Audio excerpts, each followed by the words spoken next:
Hello, everyone, and welcome back to the Ask Historians podcast. This is episode 78, and we're going to be talking about the Society for the Reformation of Manners.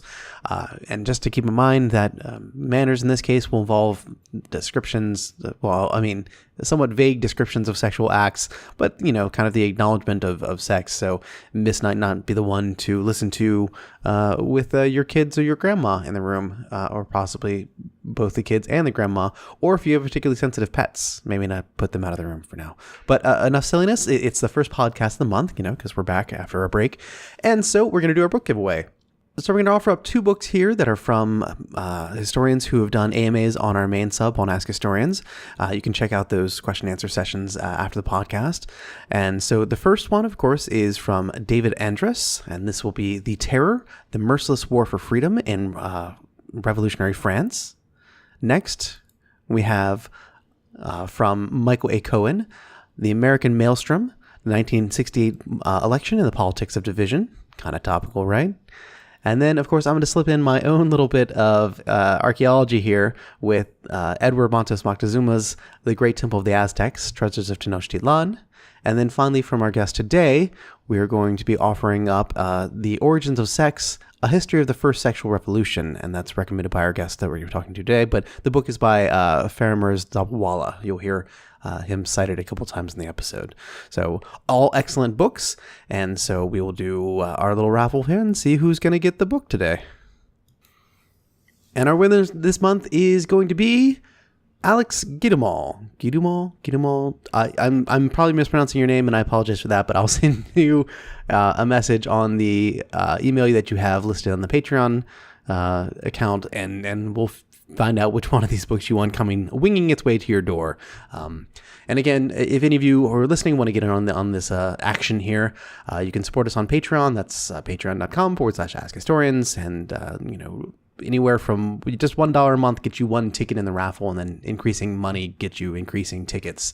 So with that out of the way, let's go ahead and get into the podcast. And I just want to say this is a really interesting one, because while we are talking a lot about kind of sex and this society of trying to, make everybody kind of morally upright and pure, also just going on in the background of my head was just kind of thinking about the way societies kind of self-regulate. So I want you to kind of keep that in mind, because there's one particular instance in this episode where our guest kind of points out that, in smaller towns and villages throughout England, this kind of control was a lot less formal. It's the kind of small town gossip that keeps everyone in line, and kind of everyone can name and shame, their neighbors. But when you come to, the big city and these exploding populations, and not everybody knows each other, the population's pretty highly mobile and things like that, when you have the kind of this growing necessity for kind of more formal control, and then eventually, of course, state control. But anyway, something to keep in mind as you're listening through the podcast. And so listen and enjoy.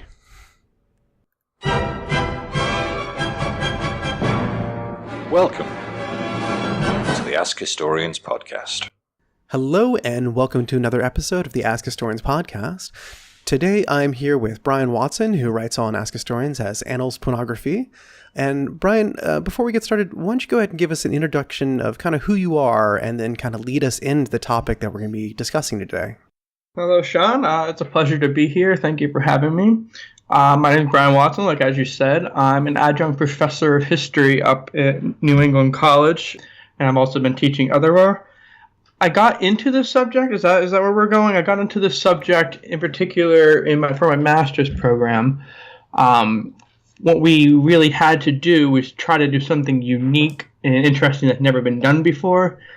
And my professor, advisor, Jonathan Rose, who's the founder of SHARP, which is the Society for the History of Readers and Publishers, was one of the big names in academia, is one of the big founders of SHARP itself. So he was very demanding that I do something new, something interesting, something that's not been done. And I was kind of at a loss. I went into grad school with a kind of just an interest in literature and how literature affects history. I thought for a while maybe I'll look at like why Uncle Tom's Cabin called the Civil War, or something like, how there was coded sexual language in Charles Dickens, or in other ways. And I've always been interested in censorship. And religious censorship, of course, and political censorship have been done to death. They're nonstop. There's a million books out there. More come out every year. But the one thing that really hasn't been covered, or has just started to be covered since about, I would say 1980 was really the founding of my field, is sexual censorship. That's kind of a blending of the history of sexuality along with the history of the book and the history of literature. So that's kind of my angle to get into it. And then it kind of picked up on my own personal beliefs, I guess. I've never been a big believer in protecting the children. I've always been kind of interested in like how we got there and why certain materials sets off legal prosecutions and censorship and anger, whereas others can just slip on by without really much of a blip. So that's really the angle I started coming at it from. So why don't you go and kind of properly introduce us to the topic? What are we going to be talking about today? Today, I think we've decided to focus on a really interesting society, or at least interesting to me, called the Society for the Reformation of Manners. It's a society that really came around after the Glorious Revolution of 1688 in England. They were really the first major Reformation society in England, and they really provided... There were earlier models that tried to go specifically after prostitution or specifically after vagrants on the streets. But this was the first society that really provided an inspiration both in England and actually ended up being around the planet, ended up inspiring later societies of anti-vice societies in the United States and later anti-vice society throughout Europe. So this society is also the very first one that specifically targets lewd literature. And that was really what really piqued my interest in them. I focused on them specifically because of their focus on lewd literature. They're the first ones to say, hey, there's this new thing out there, this obscene literature that we need to worry about because it's harming our children.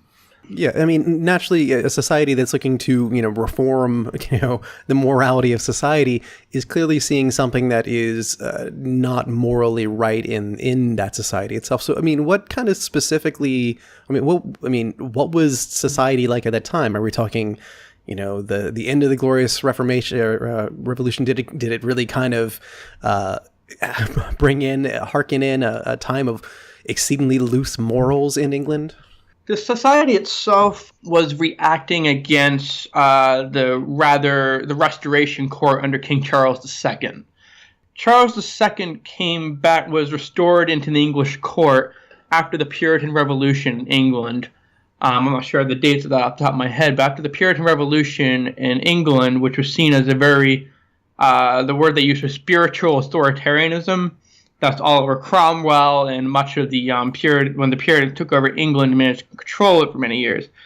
Charles II comes back in, and Charles had spent most of his childhood in France, on the continent, learning all kinds of crazy things like Catholicism and sex parties and cavorting with mistresses, things that were seen as un-English, unpopular, immoral. So the Society for the Reformation of Manners really comes about as this conservative reaction against the Restoration Court. The Glorious Revolution occurred very shortly after the death of Charles II. His brother, he had no heir. He left no son, despite his very sexual ways, his seduction of several mistresses, several theater actresses, and his, harem of mistresses, you might say. His brother James II of Scotland inherited the throne and the kingdom, and James II was also a known Catholic. So this to the greater English populace, which was largely Protestant at the time, was very worrying. I mean, they had just survived the English Civil War. They knew that there would be a major issue if the king and the state did not have religious harmony. That the fact that James II had no male children reassured them for a while, because it meant that his oldest daughter, Mary, who was a Protestant, would inherit the throne. There would be no issue. We could just go back to being a Protestant country after the death of James. However, on the 10th of June, 1688, James II had a son, which he promised he would raise his son Catholic. this was absolutely unacceptable to the English elite at the time, the Protestant elite, and most of the English population. The trigger was, as I mentioned, the Glorious Revolution. It was called the Glorious Revolution because it was basically a takeover of the English state by King William and Queen Mary without a single shot fired. The upper Protestant elite met into a secret club called the Kit Kat Club. I'm not sure if the Kit Kat candy bar has anything to do with that, but the Kit Kat Club managed to stage this coup, basically, where William and Mary agreed to come in and take over the state. They kicked out James II, and this would, of course, lead to the Jacobite Revolution later on in Scotland. But with William and Mary on the throne, you now had this really conservative reaction against the licentiousness of the past few decades. So we've sort of set the stage here, but I want to go back to one thing you mentioned earlier, which I think caught some people's ears. Sex parties? You said that Charles had come around and, he'd come back from the decadent continent. I mean, was there particularly kind of like a randy circle of nobles who were hanging out with Charles as they were kind of prowling the streets and sleeping around with theater stars? The most famous of this is the Hellfire Club, also known as the Orders of the Friars of St. Francis of Wycombe. This is an 18th century club, so a little bit earlier, but it was based on several other elite noble clubs. We obviously don't have as much records as we would like for these, but there were several elite noble clubs that were rumored to have prostitutes or anti-Christian rituals, all these sort of rumors that float around. So I probably shouldn't say Charles II was specifically involved in sex club, but he was well known as a seductress of women. He had managed to have several mistresses throughout his life. So that's where much of his reputation as a libertine and a liberal come from. Yeah, so it sounds like, I mean, at least the era that we're talking about is kind of there's a bit of a tension between a kind of a relaxation of morals and kind of people who want to, and really kind of this almost this holdover from kind of a Puritan age of saying, of really kind of tight conservative morals. Was this kind of a society-wide thing? Because it sounds like, they're really kind of associating, like right now we're really associating this kind of, licentious behavior with the upper class. Are we looking at kind of the nobility of this time were running around with very extravagant cod pieces, while the middle class is dressing in, all black and shoes with buckles on them? Pulling their hair, you mean? Yeah, exactly. Hair shirts and everything. Yeah, this is largely confined to the upper classes. This is largely confined to men who orbited in Charles II's Restoration Court. The perfect example of this, of course, is John Wilmot, the second Earl of Rochester. He's a very famous poet, and he was so close to Charles that he spent a great deal of time with him. In fact, after becoming a war hero, he was created as Gentleman of the Bedchamber, formerly known as Groom of the Stool. And Rochester was known to go out on the streets and find sexy women or to find women that he thought Charles would find attractive and to basically seduce them. He essentially became a pimp for the king. So, he was acting as the king's pimp. Was he kind of doing this kind of openly? Was he kind of thumbing his nose at kind of, the rest of society? Or, did he have some sort of, moral code that he was going by? Was he just kind of like living, because, you think of people like the Marquis de Sade, who took kind of, perversity to kind of be a moral calling. Is that more of what we're looking at, or is it really just rich noble dudes looking to do dirty deeds done cheap? I think you're looking at a similar situation to Marquis de Sade. I wouldn't quite go all the way and call him a earlier Marquis de Sade, because Marquis de Sade spent most of his life arguing against the people in power, whereas Rochester was really a person in power. He actually, towards the end of his life, wrote sort of a resume for himself. If you don't mind, I'll go ahead and read his little poem as a resume.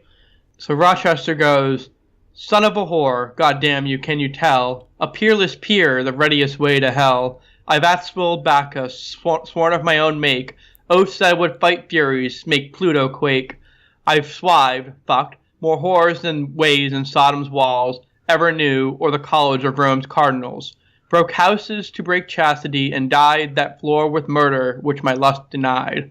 Pox on it, why do I speak of these poor things? I blaspheme God and libeled kings. The readiest way to hell, boy, quick, never stir. The readiest way to hell, my lord, is Lord Rochester's way. So we've got somebody who's very proud and open about the fact that he's kind of, rejecting, I guess we could say, Puritan morality. Mm-hmm. Exactly, yes. He was born... His father was one of the people that managed to rescue Charles II from being killed by the Puritan Revolution by hiding him in a tree. When Charles returned to England, he immediately appointed the father the Earl of Rochester, and John Wilmot, of course, inherited that. His mother, however, was incredibly Puritan herself and raised him to have an incredible fear of death. And in both biographies of him, the biographers argue that this fear of death is essentially what he's reacting against. He reacts against this fear of death in a kind of a life-affirming way by drinking and fighting and screwing his way through all the possible avenues he could. So if we have Lord Rochester as, I guess we could say, kind of the epitome of the libertine at this time, who's on the other side? Who's founding this society to kind of clean up England's act? The founders of the societies tended to be very middle-class men. They tended to try to seek sponsorship from the upper classes, and the way they did this was actually very clever. Of what they did was, as soon as King William and Queen Mary get on the throne, they write Queen Mary a letter saying, "Listen, all these things are happening. There are prostitutes on the streets practicing their wares openly. There are people swearing against God, and oh my God, there are people not even going to church on the weekends. These people need to be chased down. They need to be punished. They need to really see the light of the Lord again." So Queen Mary says, "Yeah, I think that's a great idea. I think you're right. These people should be punished. They should face some sort of punishment." What they do is they use this letter as a way to justify the founding of their society. So they say, look, the queen said that these people need to be punished. So you know what? We're going to do what the queen said. We're going to found the Society for the Reformation of Manners and reform the manners of all of England. So what they focus on specifically is public vice, because as it might happen, the private vice is usually upper class vice, and you don't really want to go against the upper class if you're a middle class person. You want to go against the people you can target, the lower classes. So they focus on street walking by prostitutes, brothel keepings. They found those were the most disorderly forms of debauchery. And the fact that these prostitutes were brave enough to practice their work in the capital was especially aggravating. As one magistrate put it, he said, when vice when it is private and retired is not attended with those provoking circumstances, as when it revels in your streets and in your markets and bids defiance to God and religion in the face of open day. Of all sexual crimes, prostitution was the most disturbing to them, because it could allure and seduce their sons, and maybe even lead them to a life like Rochester's, who was a frequent bogeyman that they cited. They said that, or even lead their sons and daughters into having syphilis or other gonorrhea or other sexual infections. So this was really the grounds for how they established their society.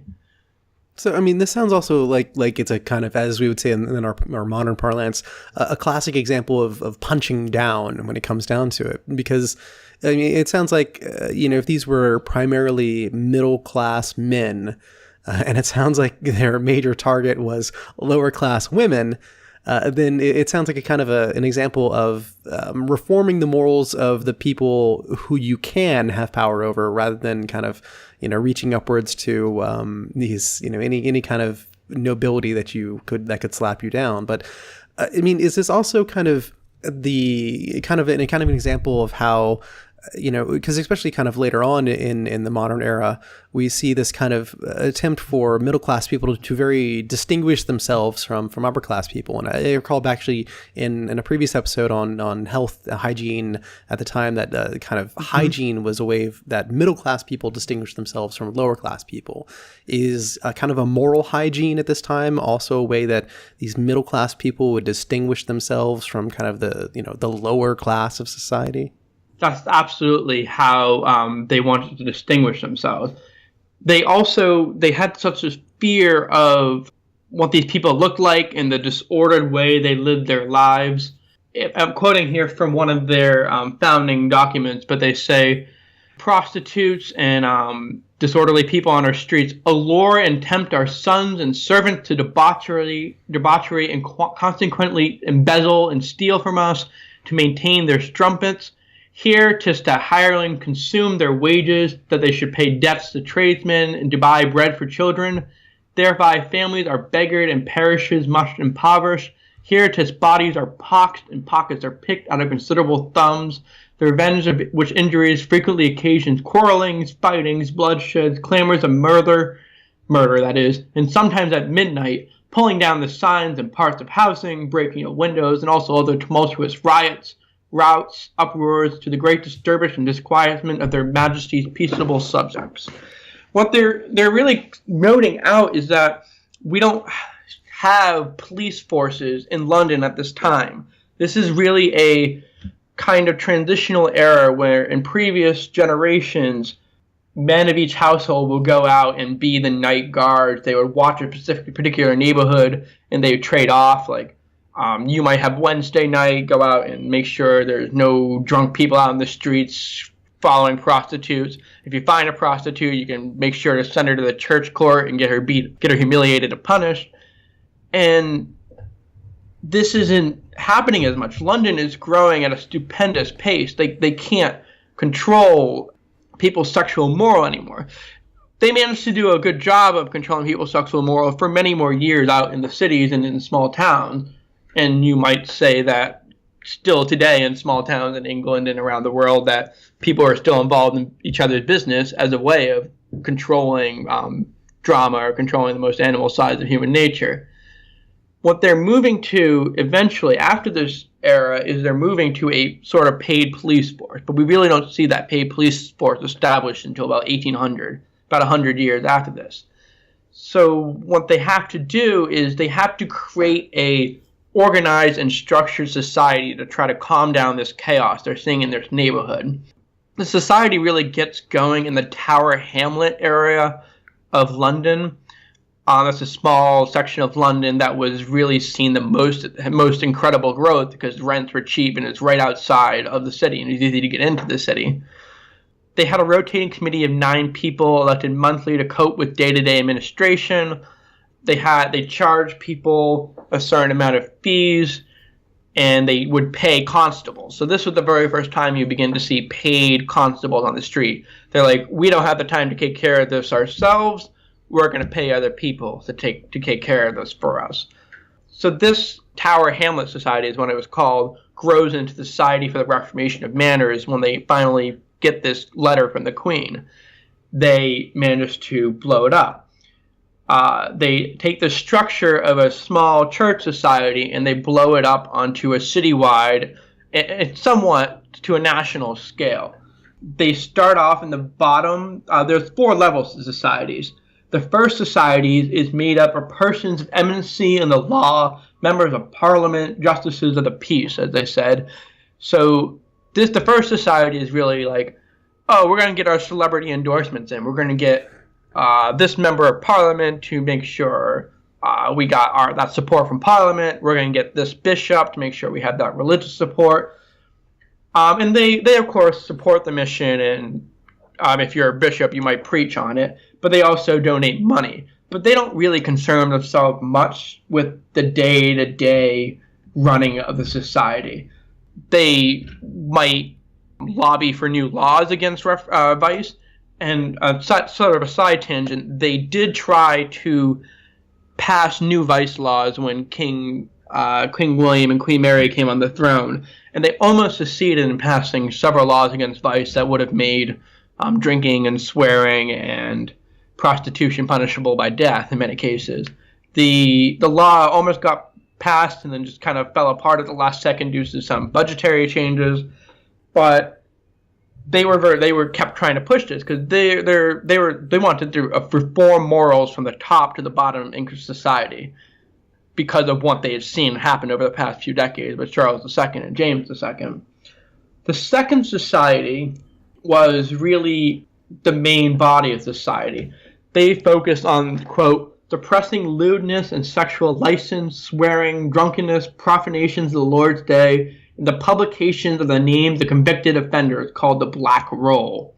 The Black Roll is really kind of an innovative technique, much in the way that you might see, I think it's the state of Florida that publishes the mugshots of either sex offenders or people not paying their child support on billboards in order to humiliate them into paying child support or making sure that these people won't get up to any sort of crime in the future.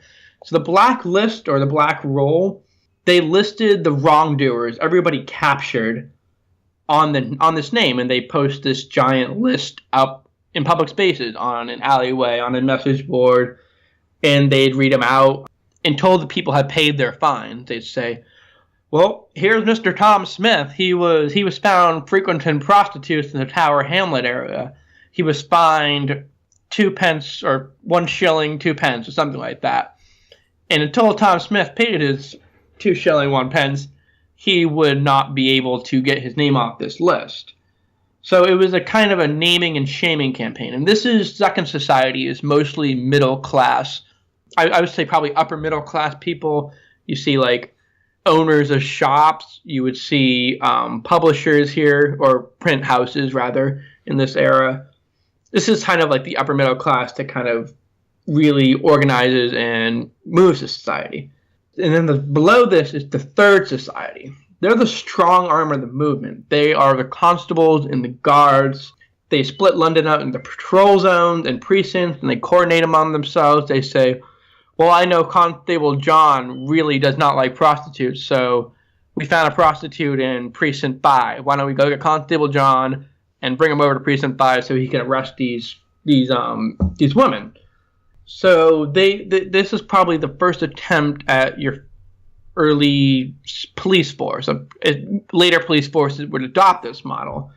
Finally, the Fourth Society was a group of probably about 150 to 200 quote-unquote trained informers who the other 3 levels depended on. I would say these informers were largely either lower middle class or upper lower class, I guess. Informers, they were given blank warrants to fill out, basically. They were obviously literate enough to read. The best example I can think of this is John Dent. He, at the very beginning of the campaign, he was a very religious man. He came from low origins, somewhere in London, it's not very clear. And he joined the society right at the beginning. His name was at the list in October of 1692. And he said, I declare myself willing to inform against my citizens to help reform their manners. He appeared later in the documents in a May fair suppressing the public lewdness when soldiers attacked one of his colleagues. He pulled his colleague from the fray and held him as he lay dying. So very often these informers would come in conflict with soldiers. That soldiers who were frequenting prostitutes or sailors who would come into town and frequent prostitutes, these informers would write up their names and try to get the constables to arrest them, and sometimes that ended up in them dying. Eventually, he starts to rise up. He starts to become rather well paid because the Second Society and Third Society begin raising money to pay these informers. So you begin to see a small core, maybe 5 to 10 informers who are responsible for the vast majority of informing on people in the same class as them. And eventually John Dent unfortunately meets himself a very early end when he is killed and assisting in the arrest of a prostitute. Although Dent was, as his friend eulogized, an honest, pious man, one of the pillars of the good fight of faith, he was clearly also something of a professional, whose life had become devoted to the apprehending or prosecuting of several thousands lewd and profligate prostitutes, besides a vast number of Sabbath breakers, profane swearers, and drunkards. And there's some other men, Jonathan Eadson, who was a joiner, and Bodenham Rue.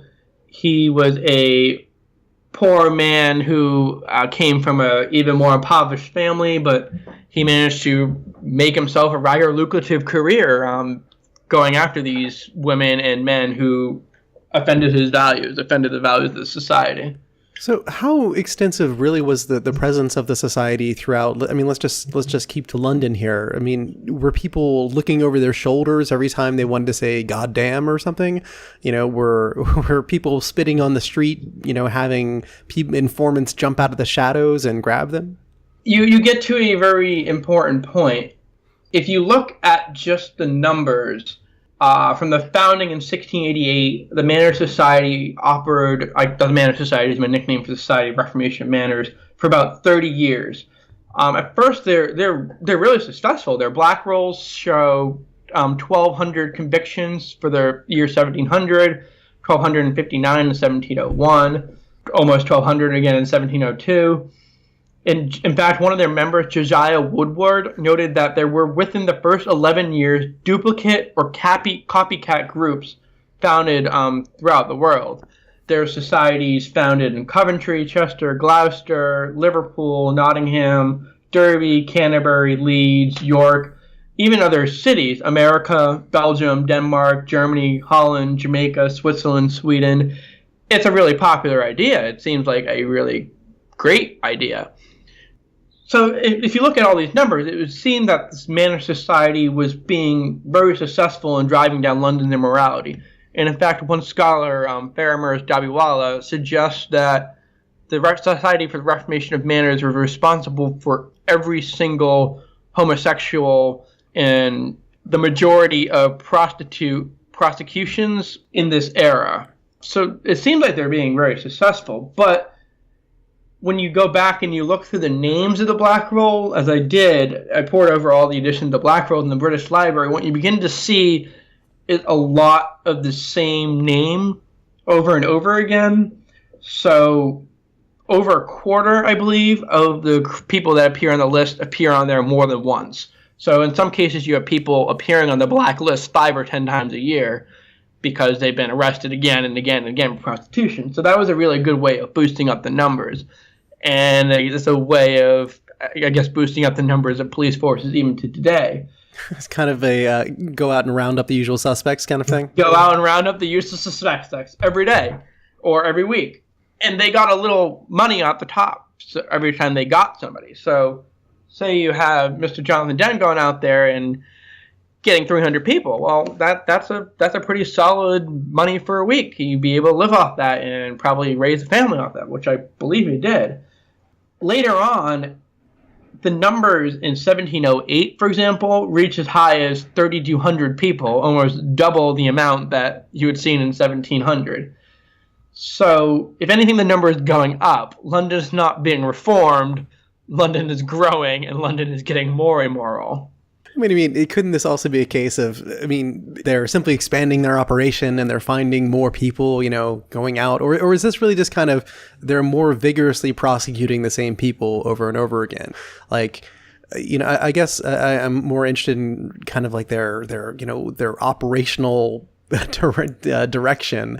I mean, are they really looking to impose like a kind of a totalitarian moral state in London, or are they really just kind of repeatedly going into poor neighborhoods and being like, look, there's Mary Smith again, here we go, here's your fine this week, Mary?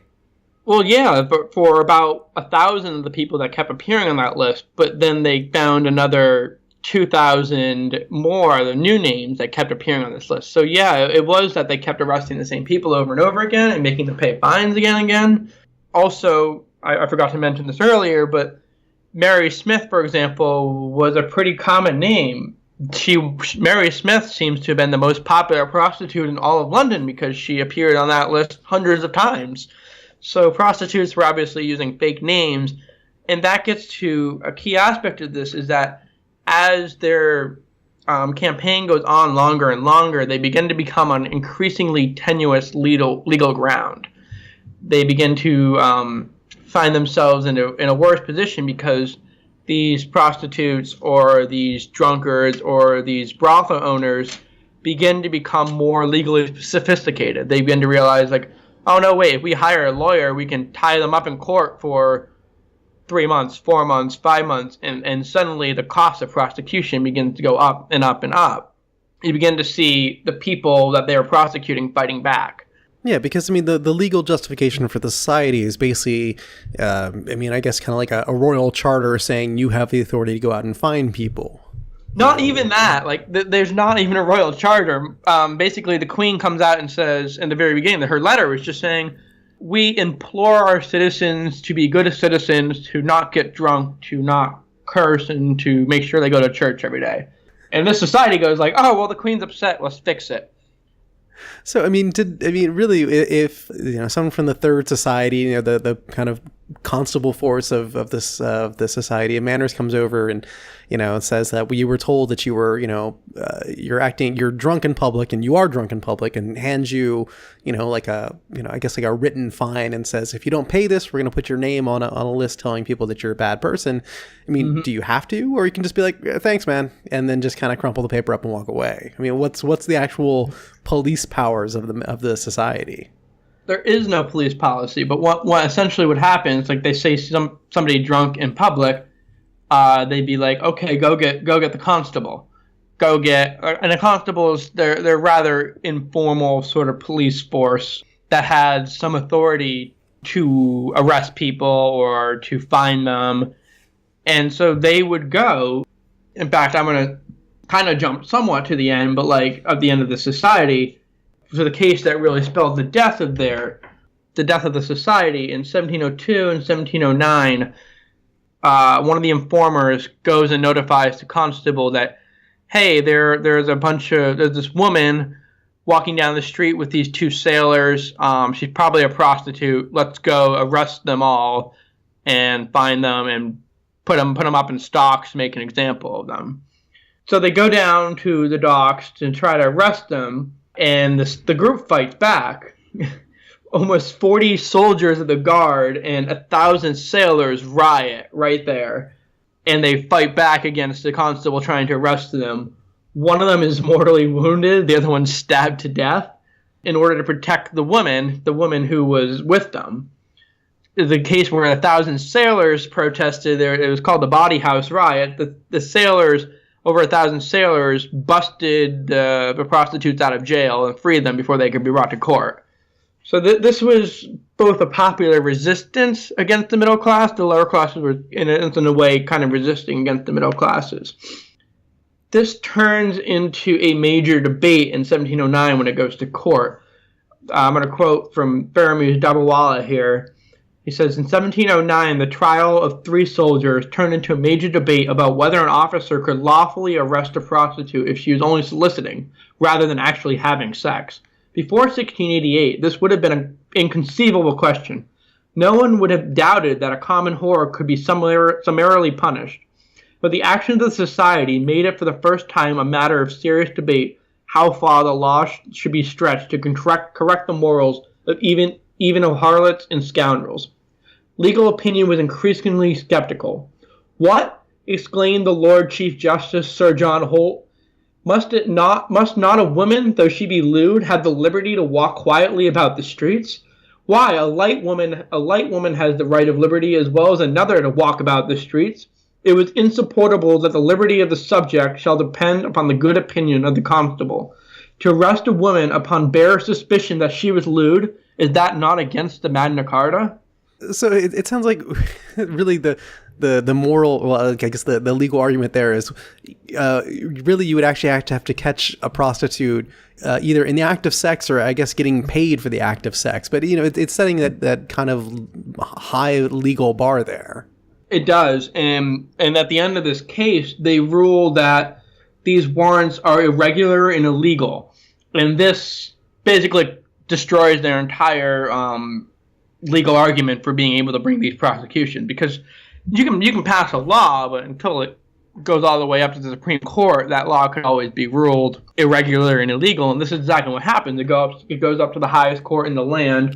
In 1725 was the death blow. Westminster ruled that the society's use of warrants and informers was irregular and illegal, and that destroys their operation. The group continues to meet on and off until about the 1750s, but their prosecutorial campaign was finished.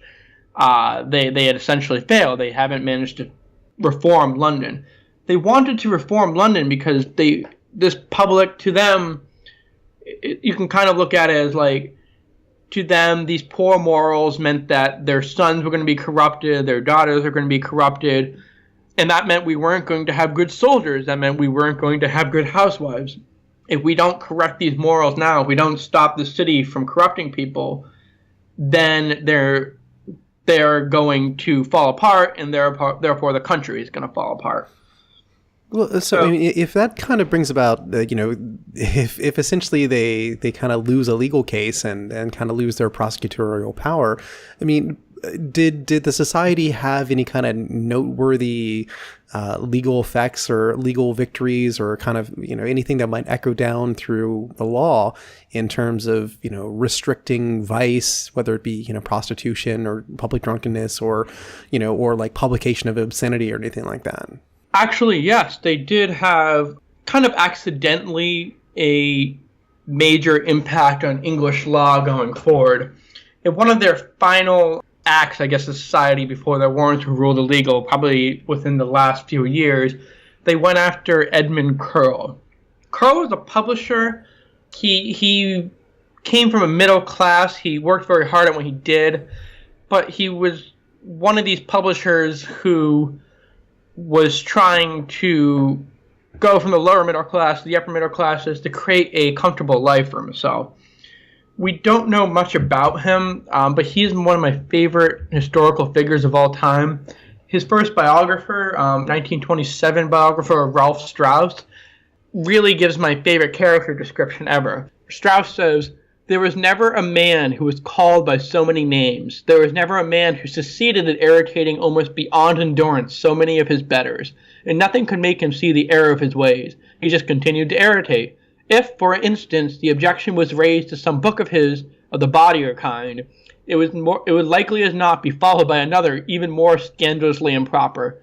If a furious author declared that a book of his, published by Curll, was wholly unauthorized, he would probably find that a second volume of his work was being advertised as being corrupted by the author himself. And he often went too far. He ran into these series of misadventures. He was given a poisoned drink on a celebrated occasion by Alexander Pope, the poet. He was beaten by Westminster schoolboys. He was several times imprisoned, and once he stood in a pillory. Actions were brought against him in the courts almost annually. He was almost annually lampooned, and word was even coined from his name to describe the regrettable method of business. Taxidermishly, Curll continued to exist." So it sounds like he's a bit of a scurrilous rogue, as you might say. But what specifically did the Society of Manners have against Curll, aside from the fact that he sounds like a guy I'd like to hang out with? The Society for the Reformation of Manners is going after a couple books of his. October 24, 1724, the Society manages to bring a movement against Curll in the courts for publishing two books. The first one's called the Treatise of Flogging, and the second one's called Venus in the Cloister. A treatise on flogging is kind of this very weird medical book, or semi-pseudo-medical book that had been published maybe 50 years earlier by a supposedly Dutch scientist, and then had been translated in England. It essentially made the claim that, if you you can't seem to get it up in the bedroom, if you can't seem to get it going, well, why don't you try a little bit of flogging? Why don't you try a little bit of spanking? Maybe that will help you in the bedroom. It tends to get women excited. It tends to get men excited. So that we've been known to study that flogging in the bedroom is a good thing. So Curl would publish anything with the slightest hint of scandal, basically because he was the very first one to be aware that scandal meant good sales. So if you had the slightest hint of scandal around something, you could sell something very easily. Specifically, he had come under the attention of the English state before this for publishing the biography of John Kerr, who was a spy in the king's service. He published some other papers by a couple of lords that did not want those papers published. He comes onto the scene, actually, by publishing a book by Lord Rochester himself. So he was very well aware that the book in literature was advertisable. He was one of the first people to realize that the book was a commodity object and that you could sell it by driving up the hint of scandal around it. There's no such thing as bad publicity. Mm-hmm. Basically, he's the BuzzFeed of the 1700s. If you wanted to go that way. With that, the second book he was accused of publishing was Venus in the Cloister. Now, this is kind of a hard work to categorize because it combines like earlier forms of cultural and religious criticism with forms of pornography that were just beginning to take work. It's not a very scandalous book in and of itself. The book itself is essentially a dialogue between two women in a cloister. That's why it's called the Cloister of Venus. It starts off when one woman catches the other one masturbating in bed, and she's like, "Oh, you must be a really..." But they never say that she's masturbating in bed. She's like, "Oh my gosh, you have caught me at the worst moment." Like, "Oh, don't worry, I know what you were doing." They kind of like go from there. They go into this weird argument about religion, and she says you have to go and meet this priest friend of mine. He's the one that can teach you the right way to look at religion. And by look at religion, I assume they mean masturbate. They mean sex. Curl really emphasizes the scandalous bits of this story, even though it's not particularly a scandalous book in and of itself. The book starts off with two women in a cloister. That's why it's called Venus in the Cloister. It's a dialogue between two of them. Angelica is the older one. She teaches this younger nun that you have to go meet this priest friend of mine. He taught me everything that I knew, and he'll teach you too. And this priest friend of hers says, all of your happiness depends on a certain knowledge of the religious state you have now embraced. You must take notice that religion is composed of two bodies, one of which is purely celestial and supernatural, the other one terrestrial and corruptible, which is only the invention of men. One is political, the other one mystical with reference to Christ, who is the head of the true church. One is permanent because it consists in the word of God, which is unalterable and eternal. The other one is subject to an infinity of changes as much as it depends on the word of man, which is finite and fallible. This being supposed, we must separate these two bodies and make a just distinction between them in order to know what we are obliged. And to do this with no small difficulty. In obeying the commands of God, we must consider his will, blah, blah, blah, so on and so forth. He's basically saying, look, God has said these things against adultery. God has said these things against immorality. But there's also the church, and the church has a policy, and you can ignore the policies of the church because these are laws that are wrong and feeble, and they pass poor souls into despair. Specifically, you can ignore the rules against having sex while you're a nun or having sex while you're a priest. So you can just ignore those rules and feel free to just hook up with me. So, I mean, I can see why. I mean, it seems incredibly tame by today's standards. And I guess, I mean, I can see where it could be of some dubious theology. And I can definitely see how the church would be against it. But I mean, what did the Society of Manners really have against this? I mean, how were they trying to suppress this?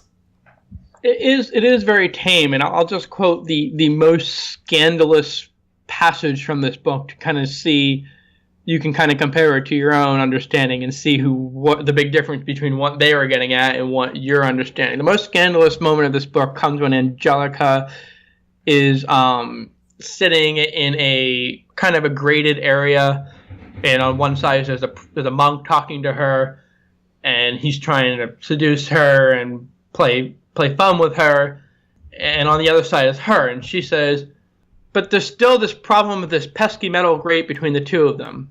I represented this to him, that the grate was an insurmountable obstacle, and that the necessity he ought to content himself with some toyings, for that was impossible for him to advance any further. But he soon convinced me that he was far more knowing than I, and shewed me 2 boards which he removed, one on his side, and the other of mine, which opened a passage he called the Straits of Gibraltar, and told him that he ought by no means to venture the passage, without being furnished with all the things necessary, especially if he designed to stop at Hercules' pillars. And in short, after several disputes and contests on both sides, the abbé passed to Straits, and arrived at the port, where he was well received. And this was not without some pain and difficulty, that too after his assuring me that his entrance should not be attended without any bad consequences, I permitted him to sojourn there so long as it might make him happy." Kind of like, you can kind of get what's going on there. Obviously, the Straits of Gibraltar and the Pillars of Hercules, you can get it, but like it's not all that bad. It's not like Marquis de Sade levels of bad or Fanny Hill levels of bad. They're not even like mentions of genital organs. So you might think this is what the society is upset about, but you'd be really wrong. The society isn't really upset about that. They're upset about the religious critique. They're upset about the political critique. They're upset about the arguments that are being made against God and religion.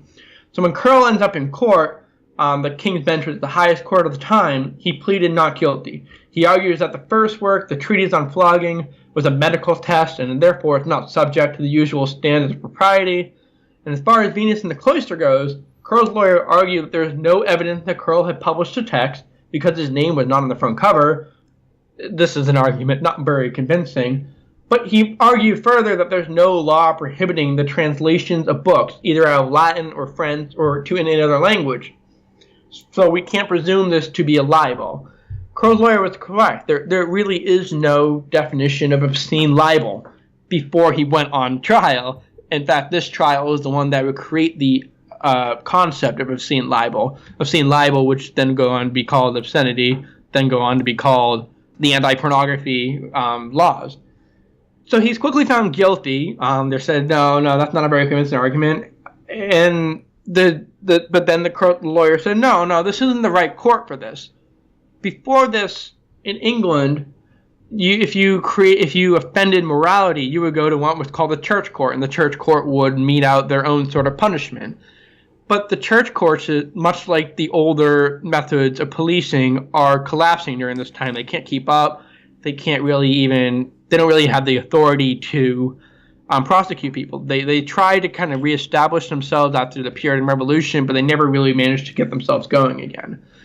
And the judges agree. The judges say, I own that this is a great offense, but I don't know any law by which we can punish it. He would have been, in previous centuries, he would have been sent to a church court, and they would have had him humiliated or beaten through the streets or fined or whatever that they would do. But the church court began to collapse, and the secular courts began to take control of these court of punishments. And this is kind of the trend over the next couple of centuries, where anti-vice societies begin to push the secular courts and secular law into going after what we would call moral offenses. This is kind of where we get these prosecutions against James Joyce or D.H. Lawrence, because by then the secular courts have been taken over these kind of moral prosecutions. And it doesn't really end until Lawrence versus Texas or many of the obscenity trials that happened in the 20th century of America and England. And I do want to get to those, but I mean, let's wrap up with what happened to Curll. Curll spends the next 3 years in and out of prison because they can't really decide on how to punish him. Eventually, he publishes another book that annoys them. They drag him back into court. They make the argument that Curll's book was libel. It's punishable by the temporal courts because Turl has broken the peace. As peace was part of the king's government, and the peace may be broken by many instances without actual force. 1, if it's an act against the constitution or civil government. 2, if it be against religion. And 3, if against morality, according from the court decision here. The third point, though pornography would seem to match the definition of being against morality, it's not yet. There's no concept of pornography. There's no concept of civil morality that the courts need to protect. So what Curl is really offending here is Christian religion, is offending the Christian religion and the peace of the king. So they create this kind of new category that said, Curl's offending Christian morality and the peace of the king. This is an obscene libel. But the fact that there's no concept of pornography yet really is what saves him from worse punishment. He's fined £100 and a day in the pillory. £100 is a ton of money at the time, and the day in the pillory is bad. He might have been one of the last people actually to be pilloried in London. A day in the pillory meant that you'd be strapped into the wooden thing and left in the pillory, and the crowd could pelt you. Curl found this usually ended up with a person being pilloried to death with stones and eggs and rocks. Curl found a way out of this by saying, by printing up a pamphlet the night before he was be pilloried, and the pamphlet said, "Oh, I'm here because I'm a patriot and I was trying to defend the previous queen who had died, so don't hurt me." And the crowd found this convincing, and nobody threw a single egg or a single rock or a single egg at him. And when his day in the pillory was over, they broke him out and carried him on their shoulder to the bar, and they got him drunk that night. So Curl managed to survive this battle against the courts, mainly because there was no concept of obscene libel or pornography before his court case. So, I mean, Curl sounds like a lovable rascal, and I'm glad he got away with it because I'm a bit of a lovable rascal myself, I guess. But you had brought up earlier this kind of notion of how we can kind of compare this to like 20th century trials, because famously, the mid 20th century up through, as you mentioned, like Lawrence v. Texas, had a lot of trials over obscenity and even pornography. So, I mean, how do we see, just to kind of bring us to an epilogue here, how do we see these kind of 18th century debates over manners or morality or, libel? How do we see these kind of connecting to our more modern day discussions over what is obscene? I know it when I see it, as one Supreme Court judge once said. What happens in the decade and in these centuries following is that this concept of obscene libel essentially becomes weaponized. The Society for Reformation of Manners, like I said, continued to meet until about 1750 or so, and they again begin to fall apart. A man named William Wilberforce, who's also famous for helping to end slavery in the United Kingdom, or the British Empire, I guess, managed to have the king pass another resolution against vice. And this one clearly mentioned obscene literature, because obscene literature, after Curl, becomes even more popular. More publishers start to get into it, becomes more popular. There's an entire street in London called Holywell Lane that becomes very well known for having these type of books and these types of images. He managed to get this other proclamation against vice passed. This leads to a smaller society called the Proclamation Society, which kind of wanders around for a year or two. But then the Society for the Suppression of Vice is founded in 1802. The Society for the Suppression of Vice takes over where the Society for the Reformation of Manners left off. They give up on going after prostitutes. They really give up on going after drunkards. They decide to focus just on obscene books, obscene images, and I think beggars in the street also, but there are other sites focused on that. But they focused really on the minds of people, because now literacy is at an all-time high. The lower class can read, the upper class can read, the middle class can read. They're focusing on the vice. The Vice Society lobbies and prosecutes using, again, this kind of clever legal strategy of the King Declaration against obscenity. They use this legal strategy to get these more publishers thrown in jail. They don't really manage to get anywhere going until about 1850 or so. They managed to lobby the government to pass the Obscene Publications Act of 1857.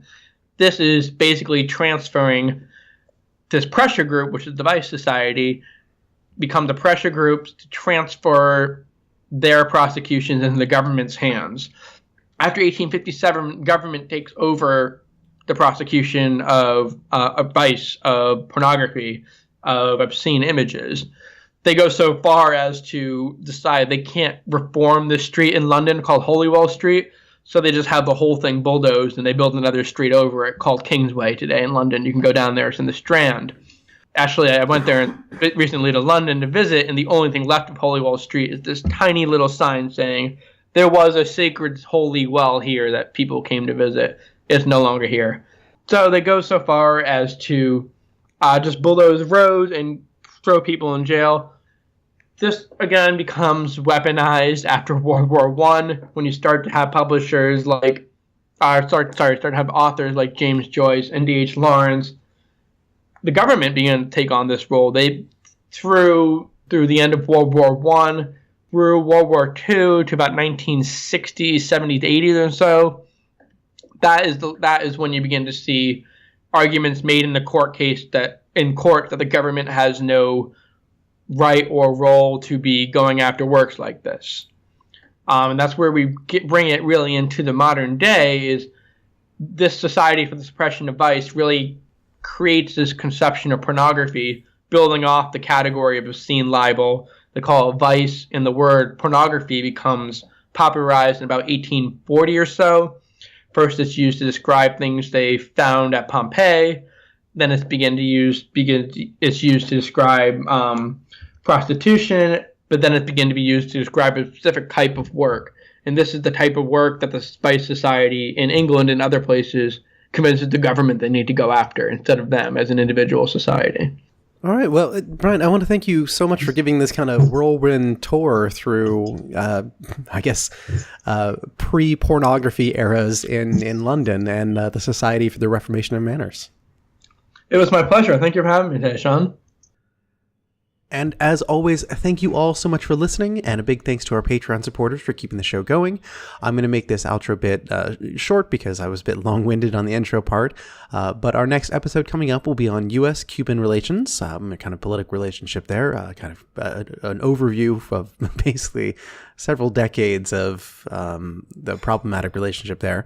Also, I'm going to be announcing a few little changes, including possibly some new co-hosts in the next episode, so you can anticipate that. I'm going to leave you on a cliffhanger for that, though. And we've also been putting up some of the back episodes on our YouTube channel, and we now have enough subscribers and have been around long enough that as soon as I figure out how to do it, we're going to go ahead and get an actual URL that is customized, something like, YouTube/AskHistorians. But until then, right now, you can just search for Ask Historians YouTube and you'll find us pretty easily. So and until then, you can also find us always on iTunes, and we're on SoundCloud, and we have our Libsyn page, askhistorians.libsyn.com. And we're on Google Play as well, so if you like your podcast through there, you can find us there. And of course, if you're using Stitcher or Radio FM or something like that, anyway, we're on a bunch of podcast services, so you can find us anywhere and everywhere. So please find us, listen, rate and review, go through the back catalog. We've got a lot of great episodes, and we will see you in 2 weeks to talk about Cuba. You've been listening to the Ask Historians podcast. For more history like this, visit us at reddit.com/r/AskHistorians and ask over 100 historians and enthusiasts anything you want to know in history. Find us on Twitter as @AskHistorians and subscribe to the show on iTunes. Or visit askhistorians.libsyn.com. Thank you very much for listening, and join us next time on the Ask Historians podcast.